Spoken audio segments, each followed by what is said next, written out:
He bought his childhood home after 30 years. The mirrors were cleaner than everything else inside. They didn't reflect the present. They remembered. His mother had left herself in the glass. Have you ever forgotten someone you were taught to erase? The keys were heavier than they should have been. Gary and Tove stood on the cracked driveway of Verath House, palm open, staring at the tarnished brass as though it belonged to someone else's life. The realtor, Sian Halm, her name already fading from his memory, had pressed them into his hand with a smile that didn't quite reach her eyes. Professional, cautious, the kind of smile people wear when they're about to leave you alone with something they wouldn't touch themselves. It's been empty a long time, she'd said, adjusting the folder under her arm, but it's structurally sound. Just needs attention. Garian had nodded. He hadn't told her he didn't care about the structure. He hadn't told her he was buying the house for reasons he couldn't name. Reasons that sat low in his chest like stones he'd swallowed as a child and never coughed up. Now she was walking back to her car, heels clicking against the pavement, and he was alone. The house loomed in front of him, pale yellow paint peeling in long strips, shutters hanging crooked, hedges overgrown into shapeless masses that clawed at the porch railing. It looked like a place time had forgotten, or a place that had been waiting. Garian tilted his head, squinting against the late afternoon light. The windows were clouded with dust and warped glass, the kind that bent the world just slightly, made everything inside look like it was underwater. He could see the outline of the entryway through the front door's window. A narrow hallway, a staircase climbing into shadow, and a mirror. Tall, ornate frame, positioned directly across from the door. He'd forgotten about that mirror. Behind him, Sien's car door shut with a soft thud. The engine turned over, purred to life. Garian didn't turn around. He listened to the sound of gravel crunching under tires, the low hum of the highway half a mile east, the rustle of leaves in the overgrown hedges. The air smelled like mildew and old wood and something faintly sweet, like fruit left too long in the sun. Some houses hold on to things, Sien had said just before handing him the keys. He hadn't asked what she meant.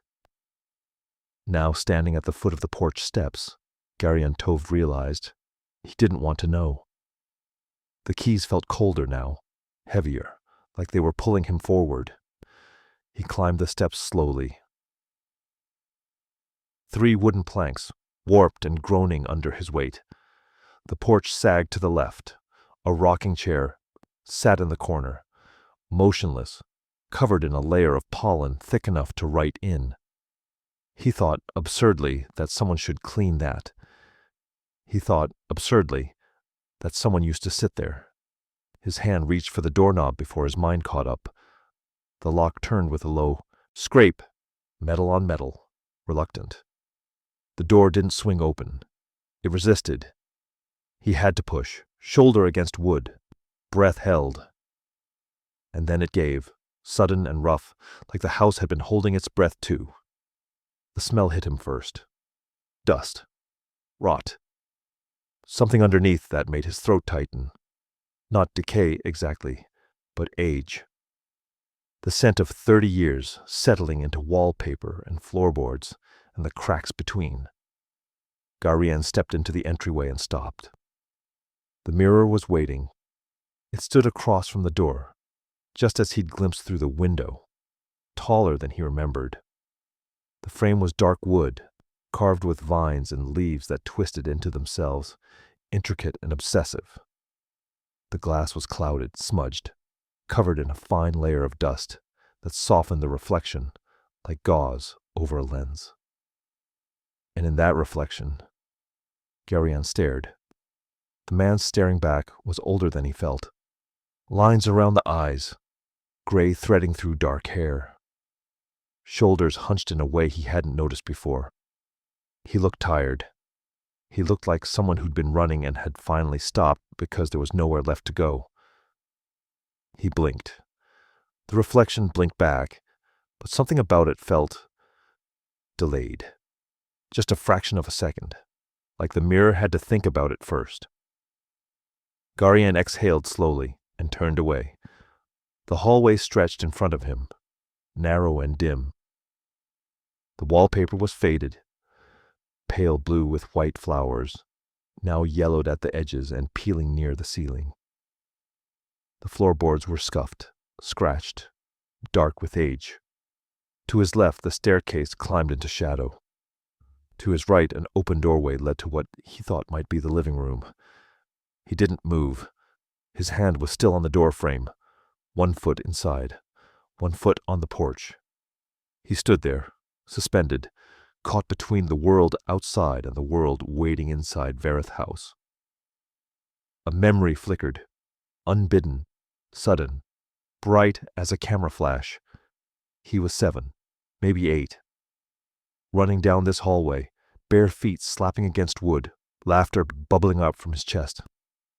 Someone was chasing him, not scary, playful. A voice calling his name, warm and musical, echoing off the walls. Garian. Slow down. You'll fall. The memory dissolved. The hallway was silent. No laughter. No footsteps.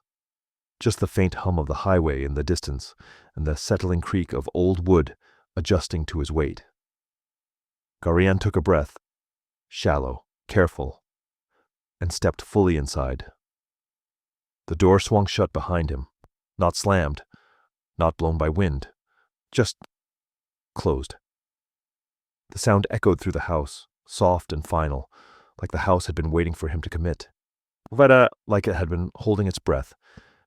And now, finally, it could exhale. What? Garian stood in the dim entryway, keys still clutched in his palm, and stared at the dust motes suspended in the amber light, filtering through the warped glass. They didn't move. They hung there, weightless, frozen, like the air itself had stopped. Garian moved, through the ground floor like someone cataloging wreckage. He dragged his suitcase behind him. A single black roller bag, scuffed at the corners, half empty. It scraped across the hardwood, loud in the stillness, and he winced at the sound. Too intrusive, too certain. He set it down in the center of the living room, handle extended, and stepped back. The gesture felt tentative, like claiming a space he wasn't sure he had the right to occupy. The living room stretched around him, larger than he remembered, or maybe just emptier. The furniture was still there, covered in pale sheets that had yellowed with time. A sofa, 2 armchairs, a coffee table with one leg shorter than the others, propped up with a folded piece of cardboard that had fossilized into place. The walls were bare except for rectangles of slightly darker paint where frames used to hang. He walked to the mantel above the fireplace. Dust coated everything, thick, soft, undisturbed. His finger left a clean line through it, dark wood gleaming underneath. And there, half buried in the layer of years, were 3 picture frames. Garian picked up the first one carefully, wiped the glass with his sleeve. A family portrait. Himself at 7, maybe 8. Standing between 2 people he recognized only because he'd been told they were his parents. Alora on his left, smiling, one hand resting on his shoulder. Romir on his right, taller, broader, face angled slightly away from the camera. The boy in the middle, small, dark-haired, grinning, looked like a stranger. Garian stared at the photograph. He didn't remember this day. Not the clothes he was wearing, not the room behind them, not the reason they'd taken the picture in the first place. His mother's smile was wide, genuine. His father's jaw was tight, and the boy between them looked happy. Garian set the frame back on the mantel, carefully, as though it might shatter. He moved through the rest of the ground floor methodically. Kitchen. Cabinets hanging open. A single mug still sitting in the sink, handle cracked. Dining room. Table pushed against the wall. Chairs stacked in the corner. Bathroom. Small, windowless. The mirror above the sink clouded with age. He stopped in the doorway of the bathroom. The mirror caught his reflection. Dim, hazy, softened by dust and poor lighting. He looked at himself for 3 seconds, maybe 4. His reflection looked back. Inak. And then it blinked. Not with him. A beat after. Garian's breath caught. He stepped closer, squinting, searching for the trick. A shadow. A smudge on the glass. Exhaustion playing games with his vision. The reflection was normal now. Perfectly synchronized. Tired eyes. Unshaven jaw. The same man who'd stood in front of the entryway mirror 20 minutes ago. He exhaled slowly, scrubbed a hand over his face. Jet lag. Emotional overload. Buying your childhood home after 30 years of pretending it didn't exist. Pengu, that did things to a person's perception. We turned away. Back in the living room, he pulled his phone from his pocket. The screen was bright, harsh against the dimness of the house. He scrolled through his contacts, hesitated, then pressed the name at the top. Mira. His daughter. The phone rang once, twice, 3 times. Voicemail. Her voice, clipped, efficient, the same tone she used for the work calls. Kutu asked him to leave a message. He opened his mouth, closed it. The silence stretched. He hung up without speaking. The phone felt heavier than it should. He slipped it back into his pocket and stood in the center of the living room, surrounded by sheeted furniture and dust and the fading light filtering through windows he hadn't opened yet. The house creaked, not the sound of settling, not the groan of old wood adjusting to temperature shifts. This was deliberate, purposeful. A floorboard somewhere upstairs, then another, then silence. Garian looked at the ceiling. No one was up there. He knew that. But the house didn't feel empty. He moved to the window, pulled back the heavy curtain.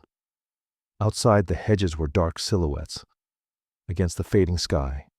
The driveway was empty. The street beyond was quiet. No cars, no movement, just the distant hum of the highway, like a held breath. The light was wrong. When he'd arrived, it had been mid-afternoon. Golden. Warm. Now the sun was sinking fast, the sky bruising purple and gray, shadows stretching long and thin across the overgrown lawn. He checked his phone. 6:47.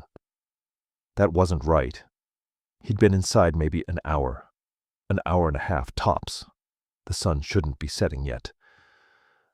Garian turned back to the room. The living room was darker now, corners pooling with shadow. The mirror above the fireplace, he hadn't noticed it before, reflected the window behind him.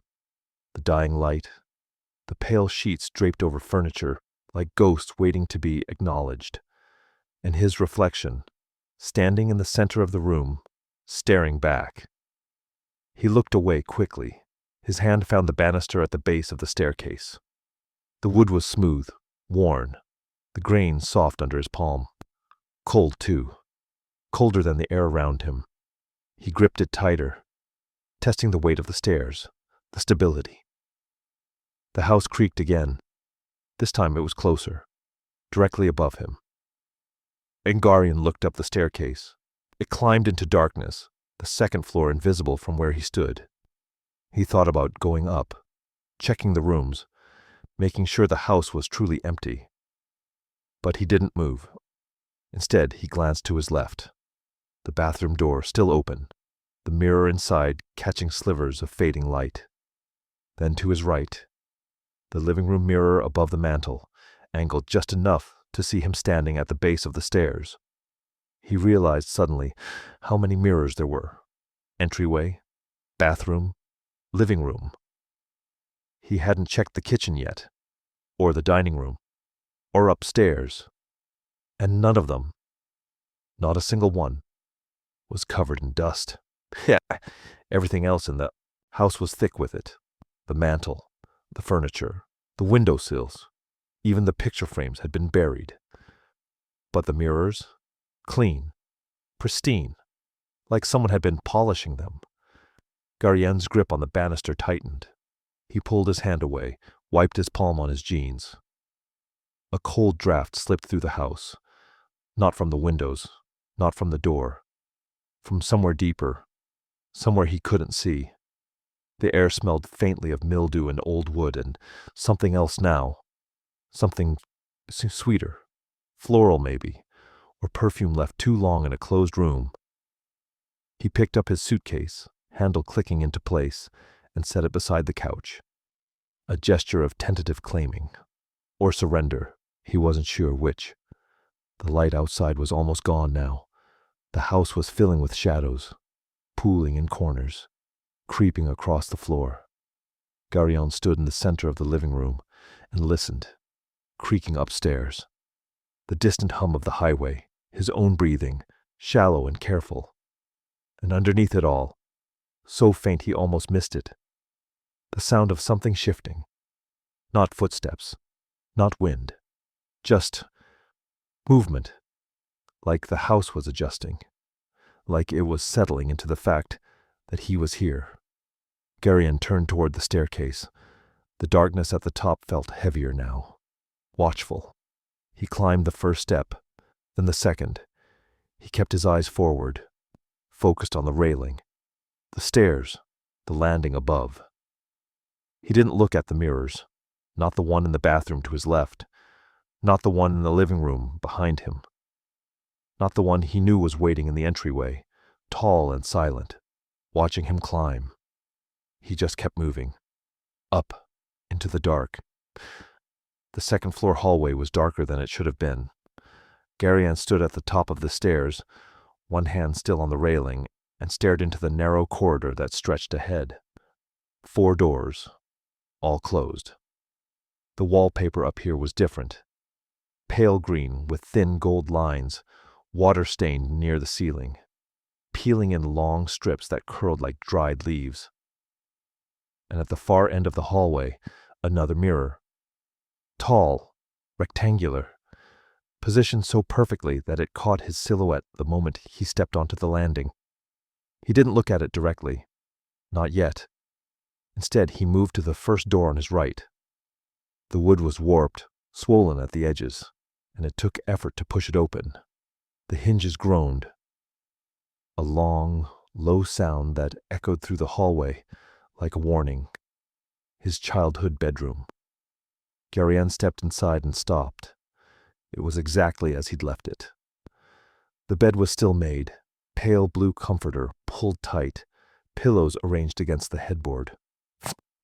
Model airplanes hung from the ceiling on fishing line, suspended in permanent flight, wings dusty but intact.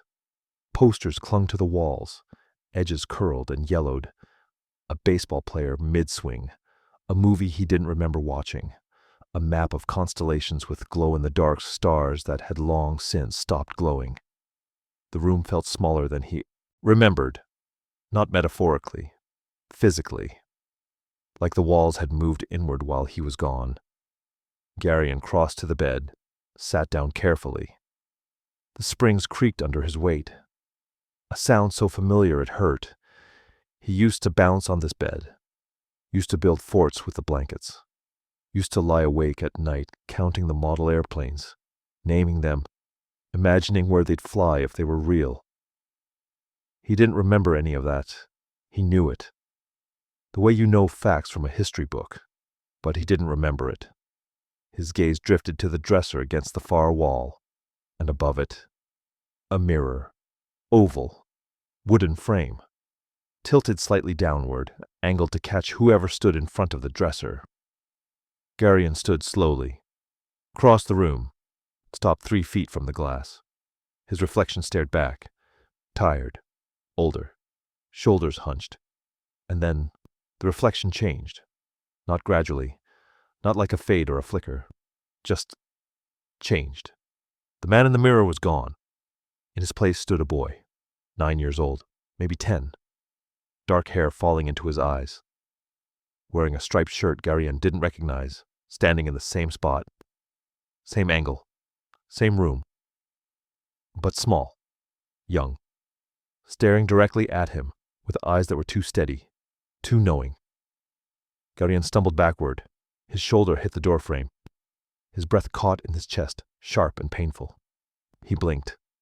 The reflection was normal again. Himself, 47 years old, gray threading through his hair, lines around his eyes. No boy, no child staring back with eyes that shouldn't know what they knew. Garion pressed his palm against his chest, felt his heartbeat hammering under his ribs. Exhaustion, grief, jet lag, the weight of buying a house he should have burned down 30 years ago. That's all it was, but he couldn't move. He stood in the doorway of his childhood bedroom, staring at the mirror, waiting for it to happen again.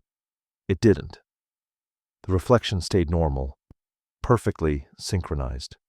Just a man standing in an empty room, holding his breath, waiting for ghosts. And yet, he wanted to see it again. The thought surprised him, disturbed him, but it was true. He wanted the boy to come back. Garion turned away, forced himself into the hallway. The air was colder out here, thinner. He could hear the house settling around him. Floorboards creaking in rooms he hadn't entered, the scrape of something shifting. A sound like furniture being dragged across wood. But when he looked, nothing moved. The hallway mirror at the far end caught his reflection as he walked. He kept his eyes forward, focused on the next door, the bathroom. He pushed it open, flicked the light switch. Nothing happened.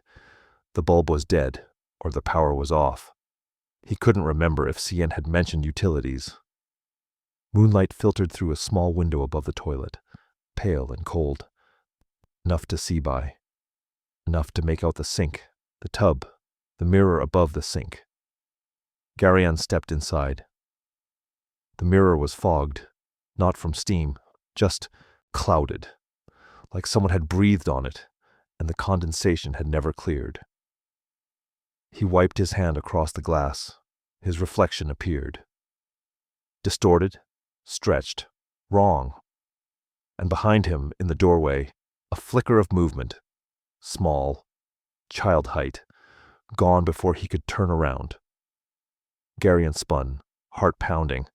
The doorway was empty. He stepped back into the hallway, pulse loud in his ears. The air smelled different now, sweeter, floral, jasmine and vanilla. His mother's perfume. He hadn't smelled that in 30 years.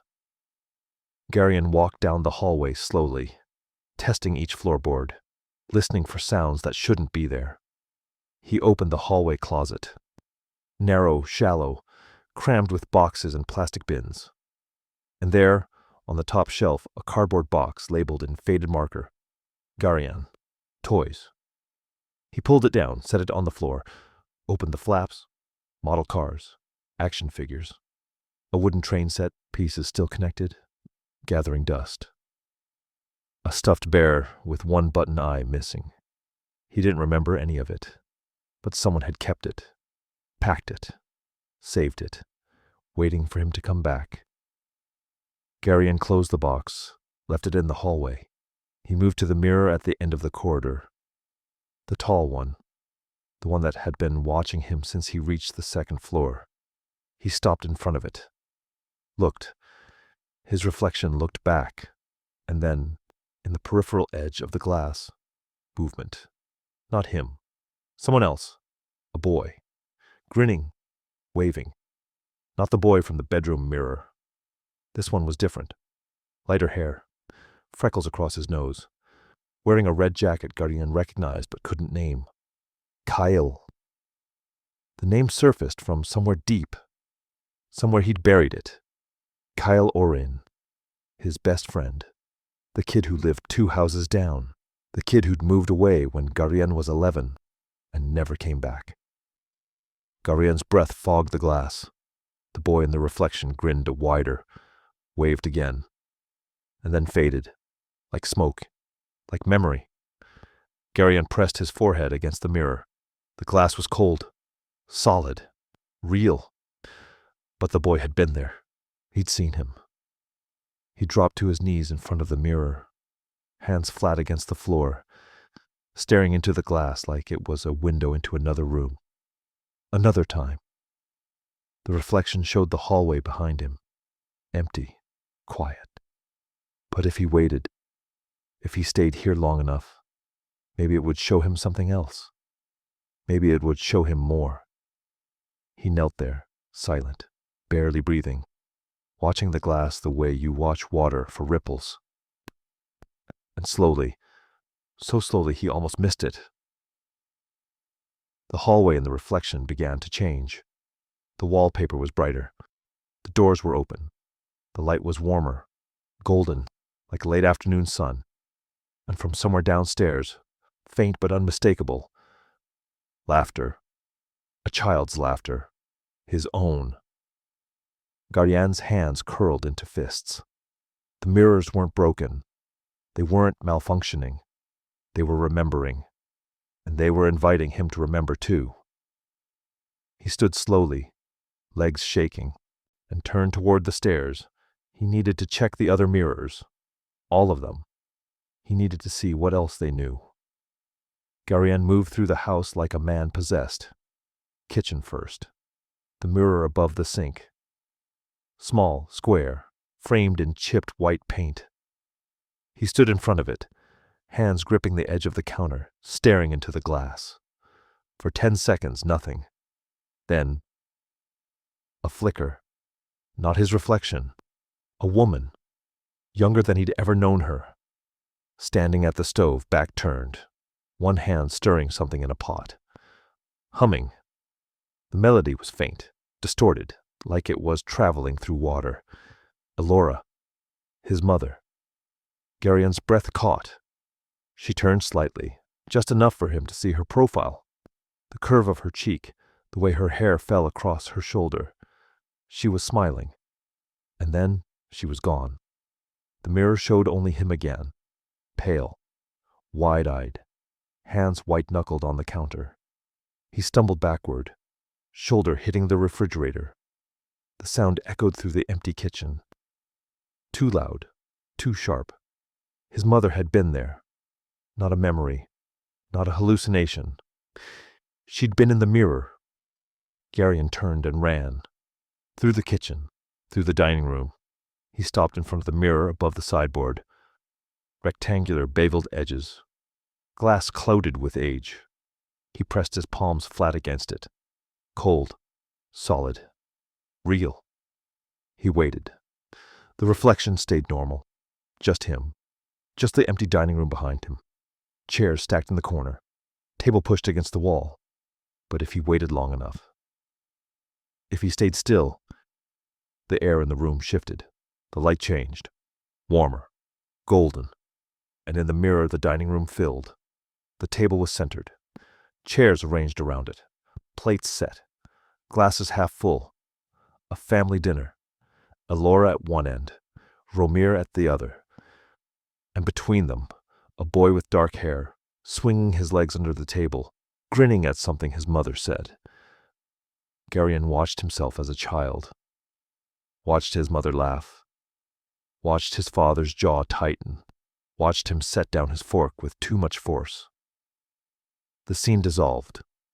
The mirror returned to normal. Garion pulled his hands away. They were trembling. One more. The master bedroom. He hadn't been inside since he'd arrived. Hadn't even opened the door. Now, standing at the end of the upstairs hallway, he stared at the closed door like it was the entrance to something he couldn't take back. He reached for the handle. The metal was ice cold under his palm. He pushed. The door swung open slowly, hinges groaning, and the air that spilled out was wrong. Heavier. Thicker. Like stepping into a room that had been holding its breath for 30 years. The master bedroom was massive. Larger than he remembered. Larger than it should be. The bed dominated the center. King-sized, four-poster, covered in a pale duvet that had yellowed with time. The windows were draped in heavy curtains, drawn shut, blocking out the moonlight. The only illumination came from the hallway, behind him, spilling weakly into the room, catching on dust motes suspended in the air. And on the far wall, the mirror. Garian stopped breathing. It was huge, floor to ceiling, ornate gold frame carved with intricate patterns. Leaves, vines, flowers twisted into themselves. The glass was pristine, untouched by dust, reflecting the room with perfect clarity, reflecting him, standing in the doorway, staring. He took a step inside, then another. The floorboards didn't creak. The air didn't move. It was like the room was waiting. Garian approached the mirror slowly, eyes locked on his reflection. It moved with him, perfectly synchronized. Normal. But behind him, in the doorway, a figure. Garian spun around. No one there, just the empty hallway, the pale green wallpaper, the closed doors. He turned back to the mirror. The figure was still there, standing in the doorway of the reflected room. Not the real one. A woman, young, mid-30s, wearing a blue dress, the same one from the photograph downstairs. Elora, his mother. She stood perfectly still, hands clasped in front of her, staring directly at him through the glass. Garian's legs nearly gave out. He stumbled forward, hands reaching for the mirror, palms pressing flat against the cold surface. "Mom!" The word cracked in his throat. She didn't move, didn't blink, just stared. And then her lips moved, slow, deliberate. She was saying something. Garian leaned closer, forehead almost touching the glass, trying to read her lips. "I'm sorry. No. I love you. No." Look, the mirror vibrated under his palms, faint, like a hum buried deep in the glass. Elora's reflection flickered, her hand lifted, pointing, not at him, at something behind him. Garian turned. The dresser, dark wood, 3 drawers, a small jewelry box sitting on top, dust-free, polished, like someone had just set it there. He crossed the room slowly. His heartbeat was too loud. His hands were shaking. The jewelry box was wooden, carved with the same intricate patterns as the mirror frame. The latch was tarnished but intact. He lifted the lid. Inside, resting on faded velvet, was a single folded piece of paper, yellowed with age, creased, fragile. Garian picked it up carefully, unfolded it with trembling fingers. His mother's handwriting, looping, elegant. The ink slightly smudged in places, like she'd been crying when she wrote it. "My dearest Garian, if you're reading this, you came back. I always hoped you would. I need you to know I didn't leave because I wanted to. I left because I had no choice. Your father, he loved you, in his way, but he loved control more. And when I told him I couldn't stay, when I told him I needed to take you with me, he said no. We fought. In this room. In front of this mirror. I begged him. I told him you deserved better than the silence he was building around you. But he wouldn't hear it. He said if I left alone. So I did. I came back, Garian, so many times. I stood outside this house in the rain, in the snow, in the summer heat. I called. I wrote letters. He sent them all back unopened. And then one day I stopped. Not because I stopped loving you, but because I realized you'd already learned not to remember me. He'd taught you that. I left pieces of myself everywhere. I loved you.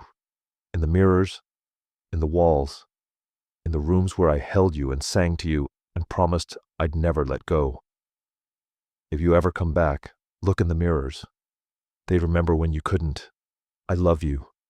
I have always loved you." Mom Garian's hands shook so hard the letter fluttered. His vision blurred.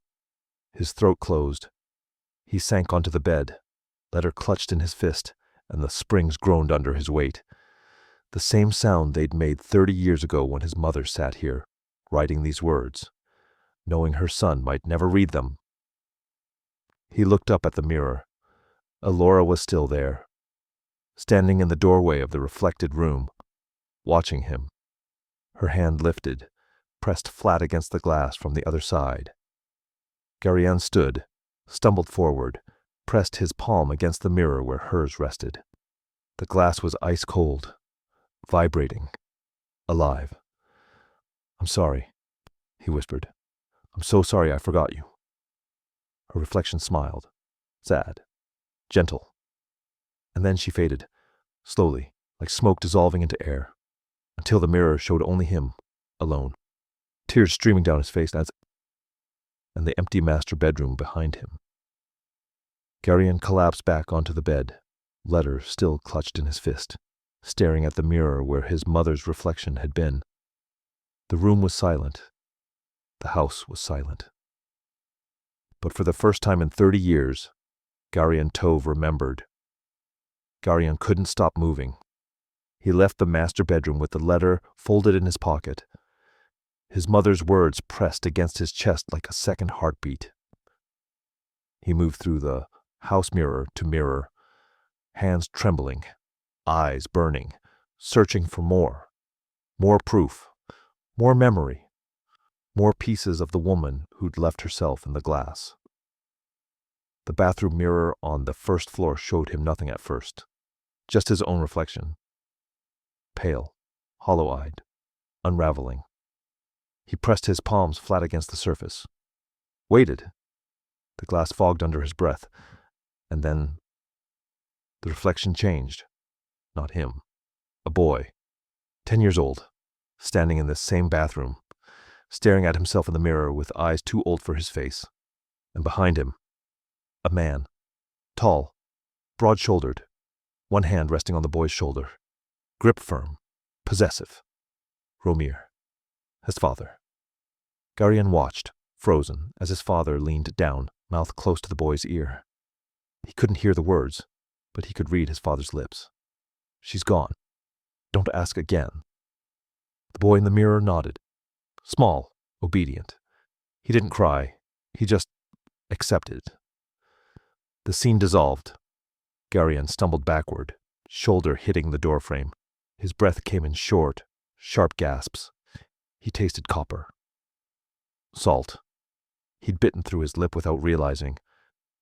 Hewitt wiped his mouth with the back of his hand, smearing red across his knuckles, and kept moving. The dining room mirror, the entryway mirror, the mirror in his childhood bedroom. Each one showed him something he'd buried, his 10th birthday, sitting at the dining room table, cake with candles. His father across from him, silent, staring at the empty chair where his mother should have been. Young Garion blowing out the candles, making a wish he'd already learned not to say aloud the day she left, standing at the front door, watching through the window as a car pulled away. His father's hand on his shoulder, pulling him back. She didn't want us anymore. And the boy, small, confused, nodding, believing. The weeks after, the months, the years. Each mirror showed a different version of himself. 12, 13, 16. Each one more detached, more willing to accept the lie. Each one learning, slowly, that forgetting was easier than remembering. That silence was safer than questions. Garion sank to his knees in front of the hallway mirror on the second floor. The same one where he'd seen Kale, where the wallpaper had brightened, and the doors had opened and the house had remembered warmth. Now it showed only him, kneeling, broken. "I'm sorry," he whispered. The reflection didn't answer. "I'm sorry I stopped looking for you." His voice cracked. "I'm sorry I believed him." The mirror stayed silent. Just glass. Just a man on his knees, talking to ghosts. But the truth settled into his chest, cold and heavy and undeniable. The house remembered because he had refused to. His father had given him a choice, Not explicitly, not with words, but with silence and grip, and the slow, deliberate erasure of a woman who'd loved her son enough to leave pieces of herself in every room. And Garianne had chosen forgetting, not out of malice, not out of cruelty, but because remembering meant admitting he'd lost her twice. Once when she left, once when he stopped looking for her in every room. He sat back on his heels, wiping his face with shaking hands. The letter was still in his pocket. He pulled it out, unfolded it carefully, read it again. I left pieces of myself everywhere I loved you. They remember when you couldn't. Garianne pressed the letter to his chest and closed his eyes. He thought about all the years he'd spent not asking questions, not reaching out, not wondering if his mother had tried to come back, not considering that the silence his father built wasn't grief. It was guilt.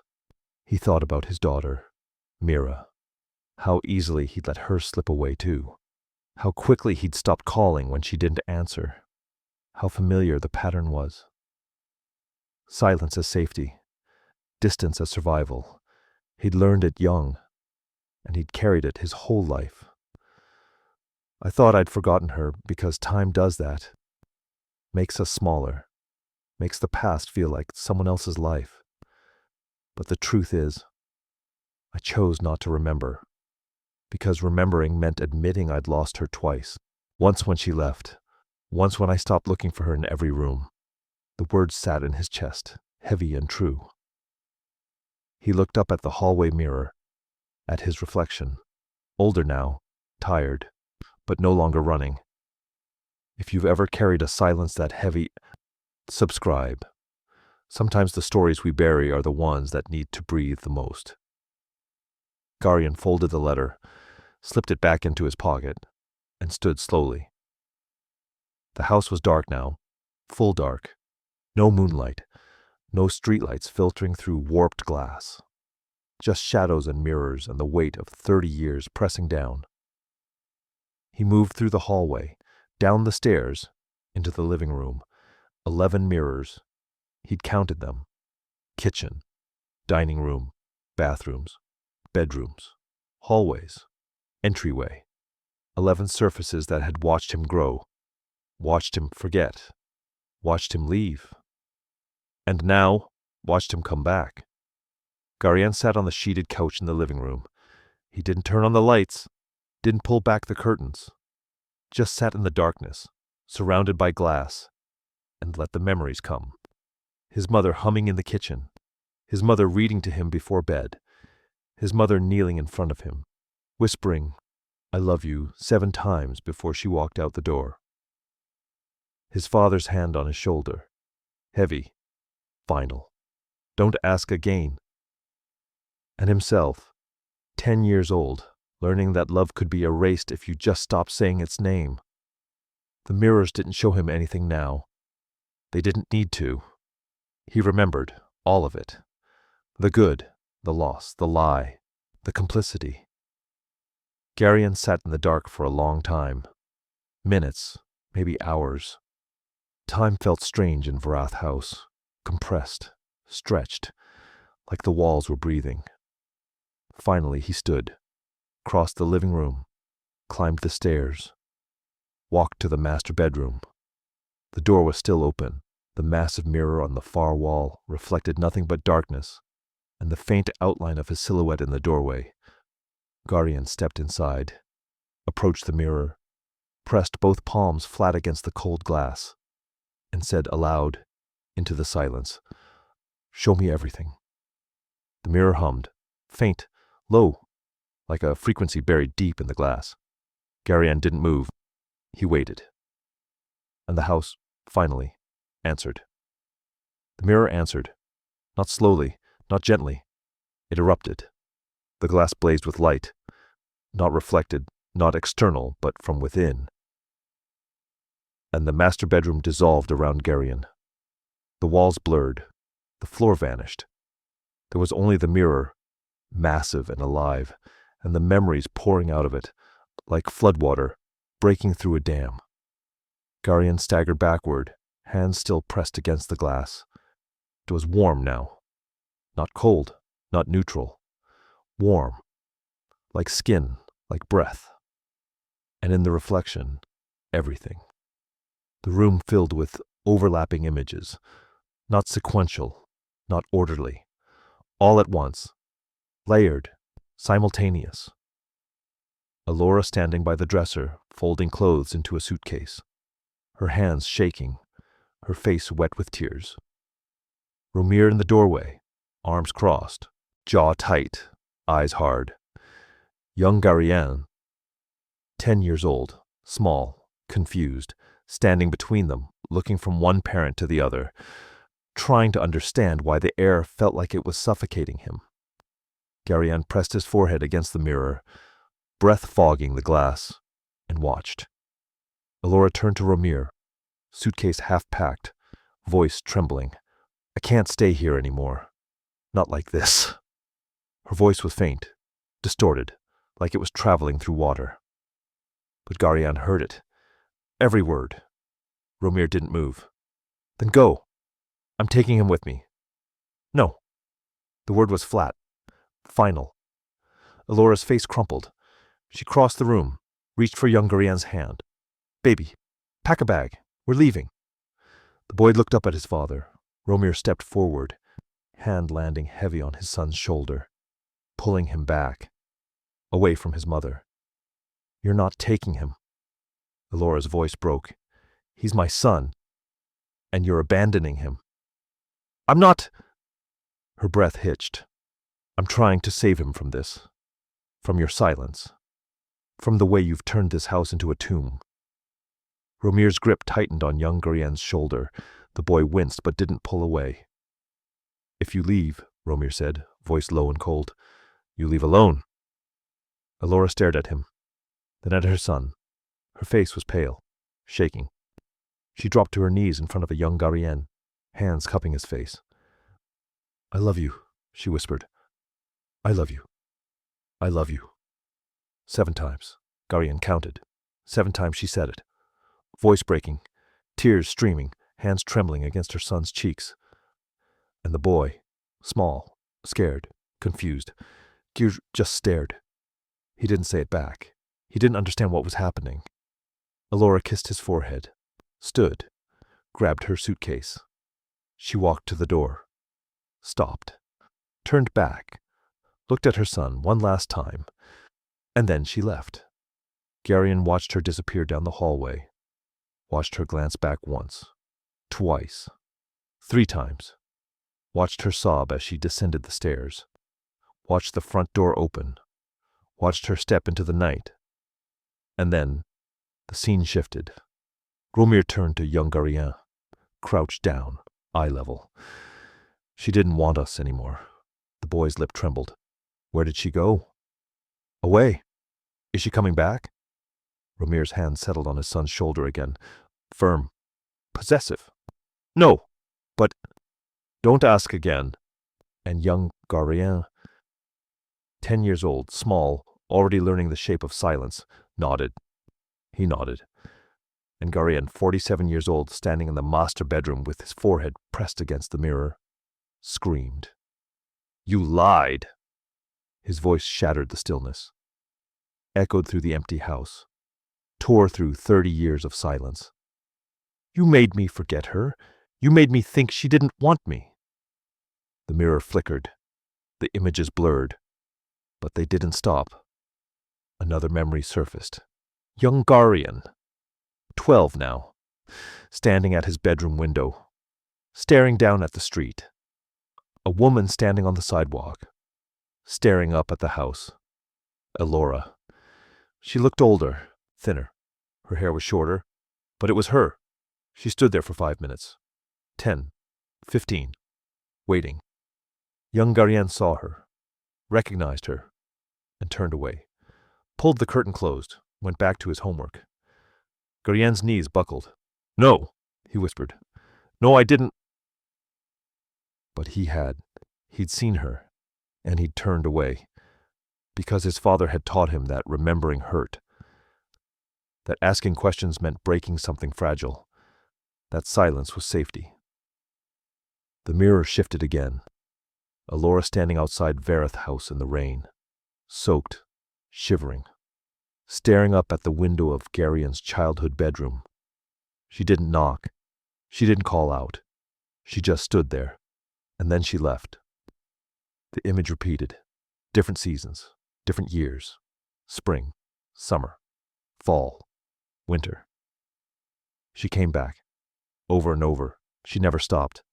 She just stopped being let in. Garion collapsed against the mirror, forehead pressed to the glass, hands splayed, sobbing. "I'm so sorry," he choked out. "Mom, I'm so sorry." The warmth in the glass pulsed, like a heartbeat. "I didn't know. I thought you'd left. I thought you didn't want me." His voice broke. I believed him. I'm so sorry I believed him. The mirror dimmed. The overlapping images faded, one by one, until there was only one left. Elora, young, smiling, standing in the master bedroom doorway, wearing the blue dress, looking directly at him, her hand lifted, pressed flat against the glass. Garion mirrored the gesture, palm to palm, separated by nothing but time and glass, and 30 years of silence. "I know," she seemed to say, though no words came. "I know."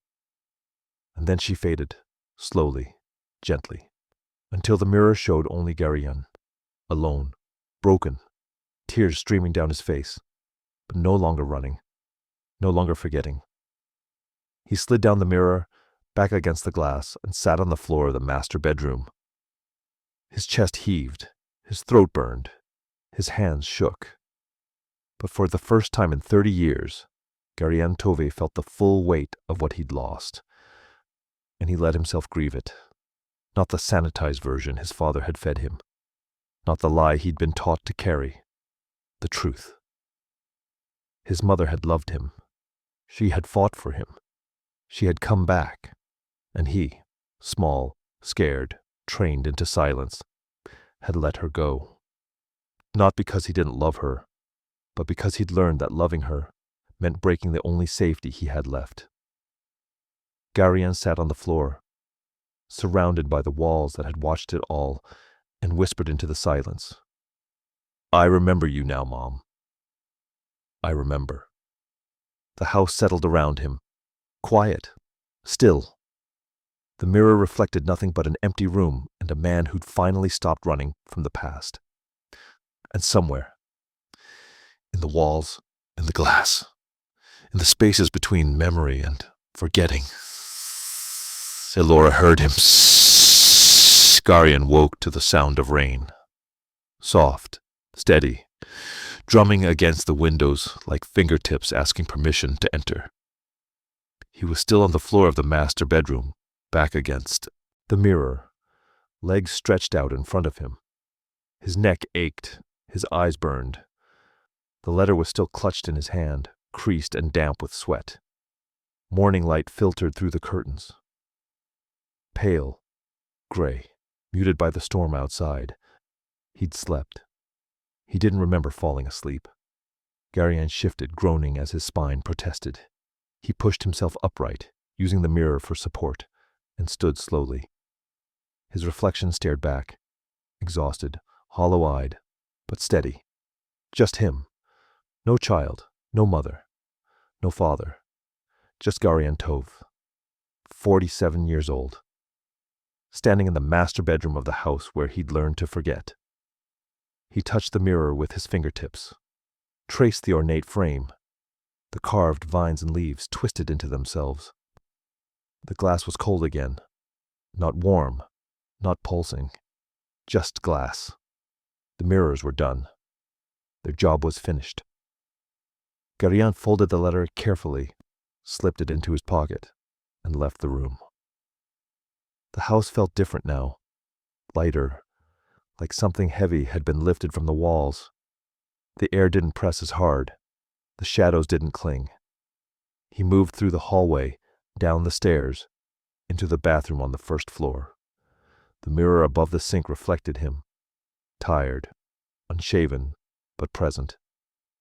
No flickering images, no delayed blinks, just a man who needed a shower. Garyan turned on the water, waited for it to heat, and stepped under the stream. The pressure was weak, the pipes groaning, but the water was hot. He stood there for a long time, letting it wash over him, watching the steam cloud the glass shower door. When he finally stepped out, the bathroom mirror was fogged. He wiped it clear with his palm. His reflection looked back, normal, whole. He dressed in the same clothes he'd worn yesterday, jeans, a gray shirt, both wrinkled and smelling faintly of dust. He'd left his suitcase in the living room. He should unpack, settle in. But he wasn't ready yet. First, he needed to sit, to breathe, to let the weight of the last 24 hours settle into something he could carry. Garyan made coffee in the kitchen. The machine was old, sputtering and hissing, but it worked. The smell filled the small space. Bitter, familiar, grounding. He poured a cup, added nothing, and carried it to the living room. The sheeted furniture loomed around him. He pulled the sheet off the couch, folded it, set it aside, sat down. The springs groaned under his weight. Outside the rain continued, soft, persistent. Garyan sipped his coffee and stared at the window. The hedges were dark with water. The driveway was slick. The street beyond was empty. He pulled his phone from his pocket, stared at the screen. Mira, his daughter. He'd tried calling her yesterday. She hadn't answered. He pressed her name, held the phone to his ear. One ring, two. She answered. Dad? Her voice was cautious, surprised. Garyan exhaled slowly. Hi, sweetheart. A pause. Is everything okay? Yeah, I'm at the house. The house? My childhood home. I bought it. Silence on the other end. Then, you bought it? Why? Garyan closed his eyes. I don't know. I thought I needed to come back. Mira didn't respond right away. When she did, her voice was softer. Are you okay? I'm getting there. Another pause. Mira, Garyan said quietly, I need to tell you about your grandmother. Grandma Elora? Yeah. Dad, you never talk about her. I know. His throat tightened. That's the problem. The conversation was brief, careful. He didn't tell her everything. Not yet. Just enough. That his mother hadn't left willingly. That his father had lied. That he'd spent 30 years believing something that wasn't true. Mira listened, asked a few questions. Her voice was gentle, but distant, like she wasn't sure how to hold this new information. When they hung up, Garyan sat in the silence, phone resting on his knee, coffee cooling in his hand. It was a beginning, not a solution, not a fix, but a beginning. He finished his coffee, set the mug on the floor, stood. The mirrors. He'd counted them yesterday. 11. He couldn't live with 11 mirrors watching him. Garyan moved through the house systematically. Kitchen, dining room, bathrooms, bedrooms, hallways. He took them down one by one, carefully, respectfully. He wrapped each in old sheets he found in the linen closet, carried them down to the basement, set them in a neat row against the far wall. The basement was dark, cold, smelling of earth and old stone. He didn't linger. By late afternoon, the house felt bare, lighter. The walls showed pale rectangles where the mirrors had hung, ghosts of frames. Garyan stood in the entryway, staring at the last one, the tall mirror, ornate frame, the first one he'd seen when he'd returned. He left it, not because he was afraid to take it down, but because he wanted to remember, not obsessively, not destructively, just remember. He found vinegar under the kitchen sink, a stack of old newspapers in the recycling bin. He carried them to the entryway, knelt in front of the mirror, and started cleaning. The glass was dusty, smudged, clouded with 30 years of neglect. He wiped it carefully, methodically, polishing in small circles until the surface gleamed. His reflection emerged slowly, clearer, sharper, older, tired, but no longer running. Garion sat back on his heels, rag in hand, and stared at himself. He looked like his mother, around the eyes, the shape of his jaw. He'd never noticed that before. Or maybe he had, and he'd chosen not to see it. The rain outside had softened to a drizzle. The afternoon light was thin, gray, filtering through the warped glass of the front door. Garion stood, gathered the newspapers and vinegar, and walked through the house one last time. He touched the walls as he went, the banister, the door frames, the windowsills. The house had held so much. For so long. His mother's love, his father's silence, his own small, learned forgetting, and now it was just a house, a place where things had happened, a place where memory lived in the walls and the glass and the spaces between. But not a prison. Not anymore. Garion stopped in the master bedroom doorway. The massive mirror still hung on the far wall, reflecting the empty room. He didn't go inside. He just looked. "Thank you," he said quietly. To the house, to the mirrors, to his mother, wherever she was, to the part of himself that had finally stopped running. The house didn't answer. It didn't need to. Garion turned away, walked down the stairs, and stood in the entryway. His suitcase was still by the couch. His coffee mug was still on the living room floor. He'd clean tomorrow.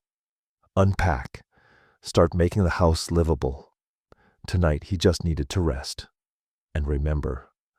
Not with the desperate, frantic searching of yesterday, but with the quiet, steady knowing that his mother had loved him. That she'd tried. That she'd left pieces of herself everywhere she'd loved him. And that the mirrors, silent now, ordinary now, had held those pieces until he was ready to see them.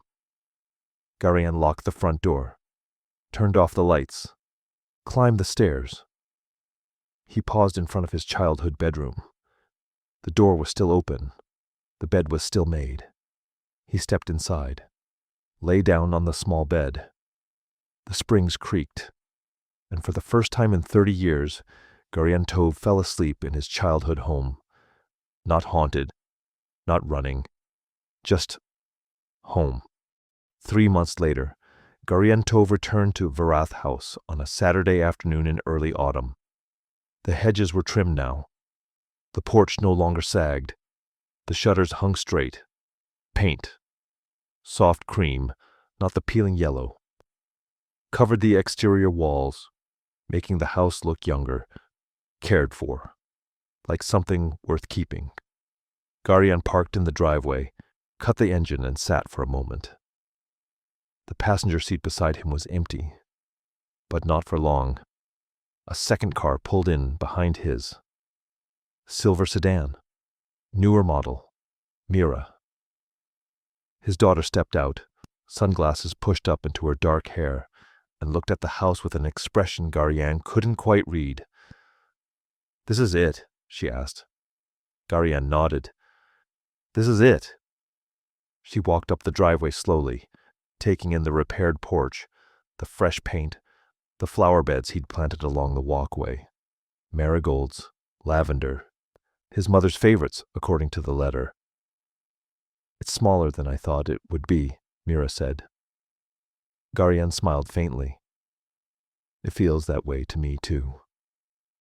He unlocked the front door. The lock turned smoothly now, no resistance, and stepped inside. The entryway smelled different. Fresh paint, cedar, open windows. The mirror was still there, tall, ornate. But now, beside it hung 2 frames. One held the letter, his mother's handwriting visible behind glass, protected, permanent. The other held a photograph, Elora, young, smiling, holding an infant in her arms. The baby's face was small, peaceful, eyes half closed. Garian. Mira stepped inside, stopped in front of the mirror and stared. Not at her reflection, at the photograph beside it. Is that? Your grandmother, Garian said quietly. And me. Mira leaned closer, studying Elora's face, the curve of her smile, the way her hand rested protectively on the baby's back. Do I look like her? Mira asked. Garian stepped beside his daughter, looked at the photograph, then at Mira's reflection in the mirror. You have her eyes, he said. Mira's throat moved. She didn't look away from the photograph. Why didn't you ever tell me about her? Garian exhaled slowly. Because I didn't remember her. Not really. I thought she'd left because she didn't want us. That's what I was told, and I believed it. And now? Now I know the truth. They stood in silence for a moment. The house was quiet around them. No creaking, no whispers, just the faint sound of birds outside and the soft settling of old wood finding peace. Come on, Garian said. I'll show you the rest. They moved through the house together, living room first. The furniture was uncovered now, the walls repainted. Light streamed through the windows, warm and golden. Garian told her stories as they walked. Small ones. Fragments the mirrors had given back. His mother humming in the kitchen while she cooked. The way she used to read to him before bed, doing different voices for every character. The time she planted a garden and he'd helped, digging holes with a plastic shovel, dirt under his fingernails for days. Mira listened, asked questions. Her voice was careful, but not distant. They climbed the stairs. Garian showed her his childhood bedroom. The model airplanes were gone now, packed away. But the posters were still there. The bed was still small. You slept here? Mira asked, sitting on the edge of the mattress. For 10 years. She looked around. It's strange, seeing where you grew up. Yeah, Garian said. It is. They walked through the rest of the second floor. The bathroom, the hallway, the master bedroom. Garian paused in the doorway. The massive mirror was still there. But it was just a mirror now, reflecting the room, the light, nothing more. Mira stepped inside, looked around. This was their room? Yeah. It's beautiful. Garian nodded. It was, in the daylight, with the curtains open, with the weight of 30 years lifted. They went back downstairs, out onto the porch. The rocking chair was still there, cleaned now, repainted. Garian had fixed the uneven boards, reinforced the railing. They sat side by side, Mira in the rocking chair, Garian on the top step. The sun was beginning to set. The sky was streaked with orange and pink. The street was quiet, peaceful. Why did you keep it? Mira asked. Garian looked at her. What? The house. Why didn't you just sell it? He considered the question, turned it over in his mind. Because some places don't let you go until you've let them in, he said finally. Mira rocked slowly, the chair creaking under her weight. What does that mean? Garian touched the porch railing. The wood was smooth, solid. I spent 30 years running from this place, from the memories, from the truth. I thought if I stayed away long enough, it would stop mattering. He paused, but it didn't. It just grew, like a weight I couldn't put down. And now? Now I'm not running. Mira nodded. Didn't say anything. They sat in the quiet for a long time, watching the light fade, watching the shadows stretch across the overgrown lawn. Finally, Mira stood. I should get going. I have a long drive. Garian stood too. Thanks for coming. She smiled. Small. Genuine. Thanks for telling me. She hugged him. Brief, careful, but real.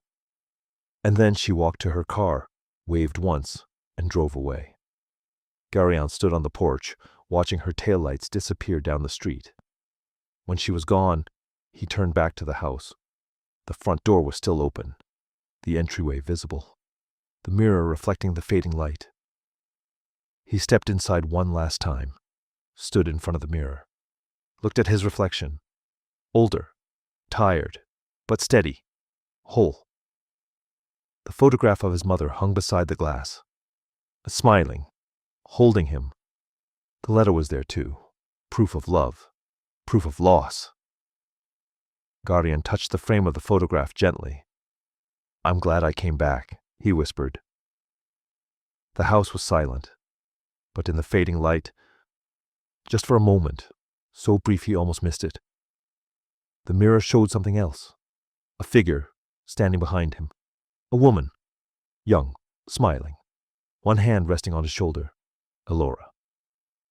Garion's breath caught. He turned.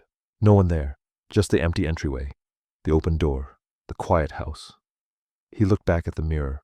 His reflection stared back. Alone. But he smiled, because he'd seen her. Not a haunting, not a trick of the light, just her, saying goodbye. Or maybe hello. Garion locked the front door, checked the windows, pocketed the key. He stood on the porch for a moment, looking at the house. It was smaller now, less ominous, just a place where things had happened, where love had lived, where memory had been kept safe until he was ready to hold it. He walked to his car, started the engine, pulled out of the driveway. In the rearview mirror, Vareth House stood quiet in the twilight, no longer haunted, no longer forgotten, just a house that remembered. And sometimes Garion thought that was enough.